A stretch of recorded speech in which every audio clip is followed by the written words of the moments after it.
Imagine being sentenced for a murder you didn't commit and you're to be executed. You saw who committed the crime. You were there. He was there. He even looks like you. Heck, you've told the police about it, but they think you're crazy. They don't even want to find out anything about it. And the crazy part is the guy who did it keeps bragging to his friends about how he committed the murder while you're on your way to get the lethal injection.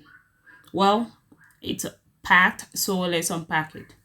That's the story of Carlos Deluna, and that's who we'll be looking at today. What's up, guys? Welcome back to the channel. I'm G, and I haven't been well. That's why I've not been able to upload videos recently, and I'm not great yet, but I saw this story and I really wanted to share it with you guys, even if it's a podcast. So let's get right into it. So imagine you're a 20-year-old uneducated man-child who has spent his entire life in a small crime-infested community. And his family is dysfunctional, and it's a very definition of the word dysfunctional in all the sense of it. But you don't think about that because you don't know what a functional family actually looks like. Add to the fact that you're a minority in a city where prejudice is the norm. And one day you are in the wrong place at the wrong time and suddenly find yourself arrested and charged with the brutal murder of a young lady. You tell everyone who would care to actually listen that you did not kill her, and in fact, you are afraid of everything, but you know who killed her and you are able to provide the police with the real name of the killer. And you have confidence that the justice system is going to work its way through everything and they would see that you are not the killer. They would find the killer and set you free. And you believe all of that every day until the day you are to be executed for a murder you didn't commit. Today's story is about the wrong Carlos. That's actually the title of the book, so I'll probably put the title of the video the same. So Carlos Deluna was arrested in February of 1983 and executed on December 7th of 1989. That's just 6 years from arrest to execution, and usually cases with the death penalty take about 13 years to go through the appeal process and everything, but Carlos's case just took 6 years from the day he was arrested to the day he died. Well, this was in the 1980s, so you'll be forgiven if you think that this is an old case and things like this don't happen anymore, given that we have more sophisticated science like DNA testing and everything. But sadly, you'll be mistaken if you trust our modern justice system. Because a case like Carlos's could just as easily happen today. Let's go back to the beginning. In 1960, Carlos's mother, Margarita, moved to Corpus Christi, Texas, with her 6 children. Yep, 6. After having divorced their father, Francisco. There she met Joe DeLuna, and together she and Joe had 3 more kids. That's 9. Wow. Carlos Deluna was the middle of these kids, born on March 15th, 1962. And Joe DeLuna, he did not want to be bothered to look after the kids, and Margarita found herself with 9 children, no money, and 0 patients. So Carlos was mostly looked after by his older siblings. By all accounts, Carlos was emotionally stunned and mildly retarded. He was just childlike, and in March of 1974, a school psychologist diagnosed him with a language learning disorder. Now, 2 years after that, another school evaluated him to have fine motor difficulty, specific learning deficits, and possible neurological difficulties. Neither the school or his mother was able to find the time or the program to help teach Carlos the way he would be able to learn, so he was not able to learn even the most basic of education. And in spring of 1977, at the age of 15, Carlos dropped out of school after having struggled through to just the 8th grade. Carlos was no angel. Let's be honest with that. He was arrested multiple times for theft, intoxication, and sniffing paint, and he was very much a boy left to fend for himself in a harsh and unforgiving environment. But Carlos had never ever been violent. Despite multiple arrests, at no time was Carlos ever possessing any weapon, not a knife, a blade, whatsoever. Anyone who knew Carlos said the same thing. He did not carry or even own a knife. But there was another Carlos, and he jumps into the picture. This is Carlos Hernandez. On the other hand, he was not childlike or even remotely innocent. Born on July 14th of 1954, that he was older than Carlos Deluna. Carlos Hernandez spent his life in the same neighborhood as Carlos Deluna. So we have two Carloses here. They were never friends, but they did know each other. Everyone knew Hernandez. I mean, everyone did, and everyone feared him severely. In 1960, when Hernandez was just 6 years old, his father was arrested for rape and his mother placed him in foster care. He did return to his mother a year later, but life never got any easier for either of them. His father did not return home, and his mother was not, well, she was not the greatest parent ever. In 1972, Hernandez was arrested for 3 counts of armed robbery. Yep, armed robbery of a gas station.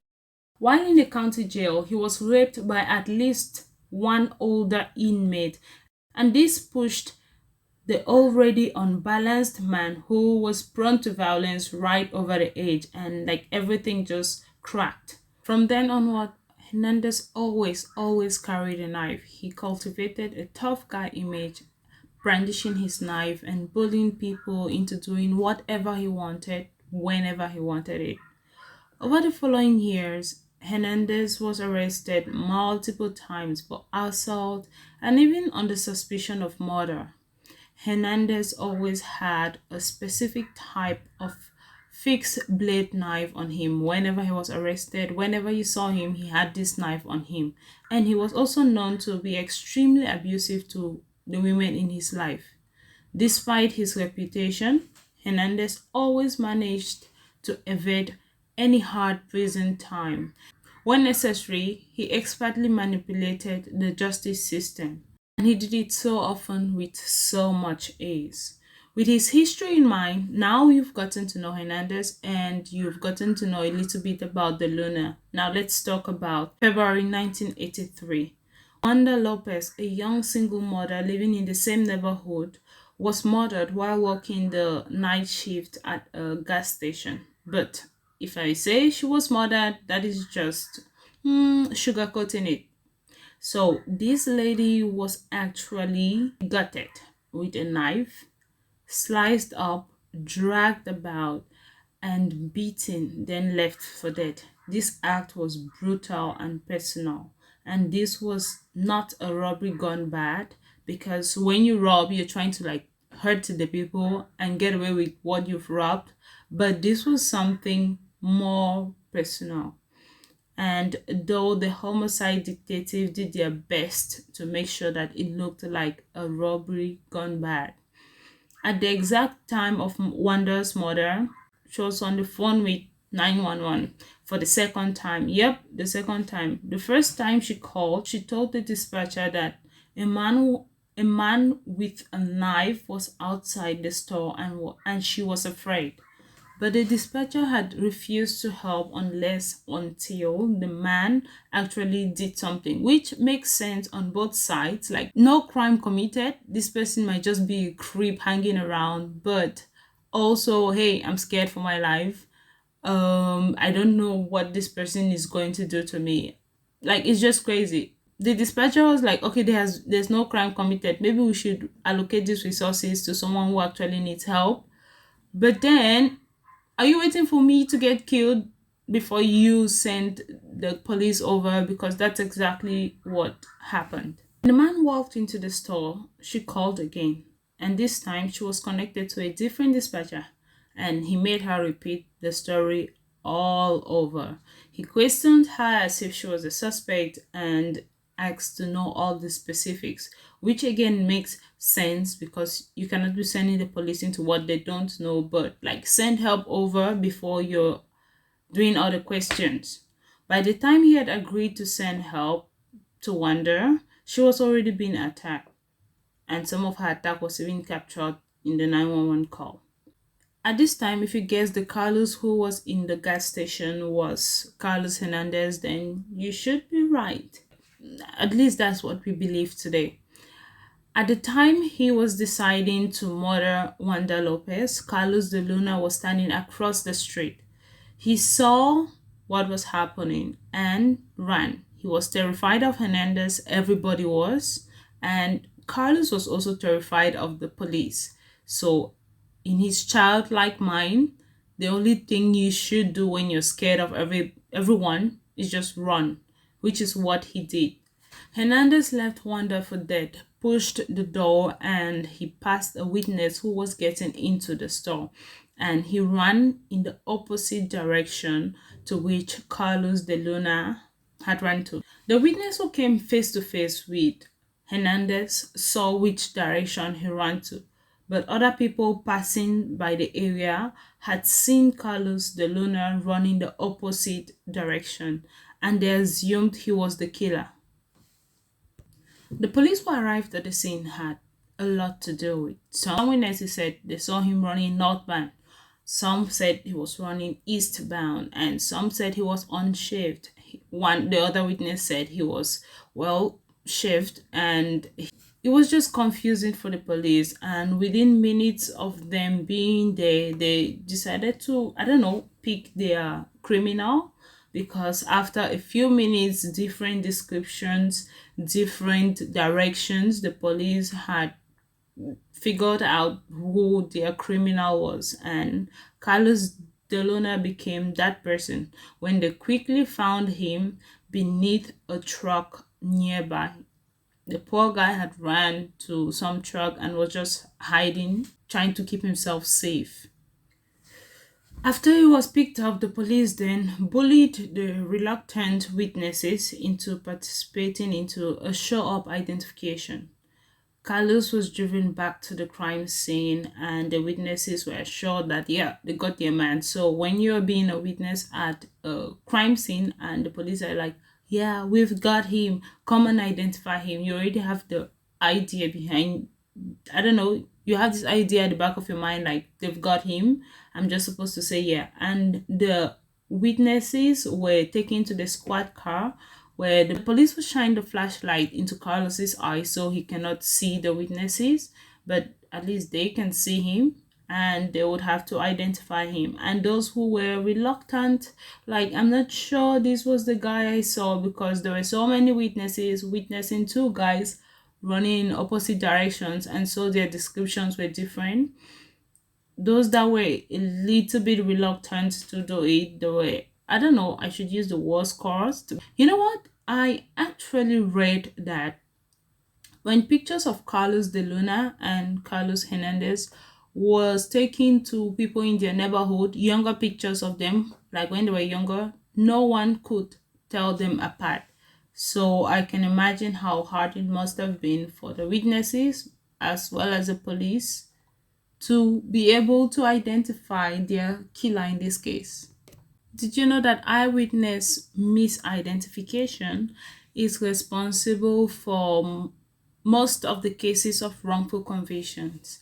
And those convictions are often overturned. 75% of them are overturned by DNA testing, which brings us to the DNA part of the whole thing. Okay, this happened in 1983, so DNA was probably not a real thing, a huge thing at that time.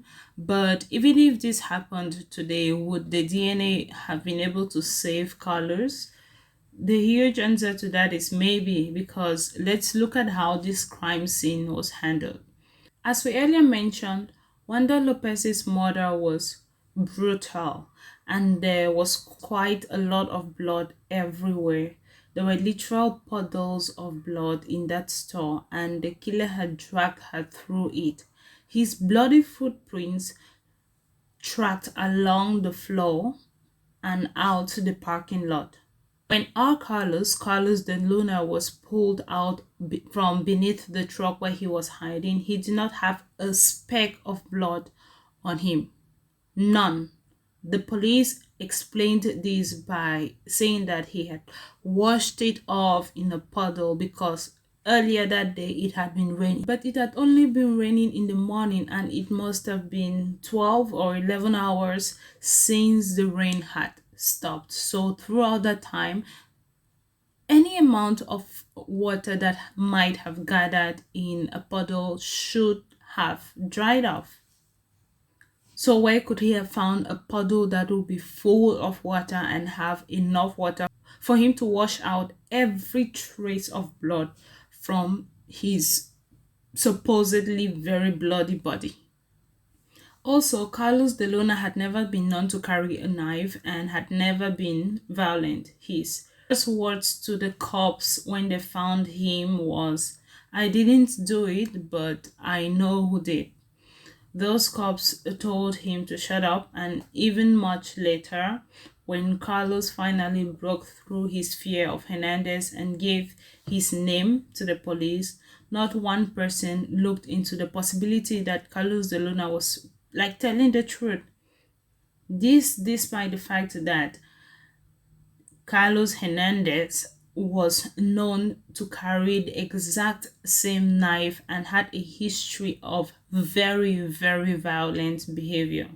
So much was just wrong with this case, like the fact that evidence was not collected with all of the blood. His shoes were not taken to see if the footprints matched the bloody footprints they had seen in the store, and the lead homicide detective had never worked a homicide on her own before. She spent an hour inside the store and then allowed the owner to scrub everything clean, literally erasing the crime scene from existence without taking off enough DNA. At least Wanda should have had foreign DNA on her, if DNA was a thing at that time, that would have maybe led to not testing to the Luna's DNA to show that he was not the one who did what was done to her. She did not collect blood samples from inside. She did not swab all the areas, did not look closely at the footprints in the blood or the handprints by the cash register. She completely ignored the fact that there was money scattered all over the floor, and the owner told her that at most $20 was missing. So if this was a robbery gone wrong, why would the thief kill a whole person just to get $20 from them? And there's money all over, and they just left it and walked away from the crime scene. Also, despite this being a vicarious murder, no one questioned the fact that aside from living in the same area, Carlos de Luna had zero, absolutely no connections to Wanda Lopez. He had a regular job, and none of the money in his pocket had even a tiny speck of blood on it. It's just really crazy how this happened. Given the magnitude of his botched case, it's difficult to know how or if any DNA could have helped, really. All that was needed was for someone to just listen and take action. Listen to Carlos and take action. Another thing about the DNA testing is that the prosecution collects the evidence and decides which tests, if any, they have to run. And if they feel that their case is strong enough without DNA, they wouldn't bother because, heck, DNA was expensive. Maybe it still is. DNA test was expensive, and it's going to be increasing their budget if they had to test it. And also, looking at the other side of it, maybe they won't initiate the testing if they feel that the results might meddle with the chances of a win. For example, if they already feel like this is the person who did it, but they're worried that maybe what if they're wrong, they might decide not to do any testing and just rule that out of the picture, and they would have no one to contend with.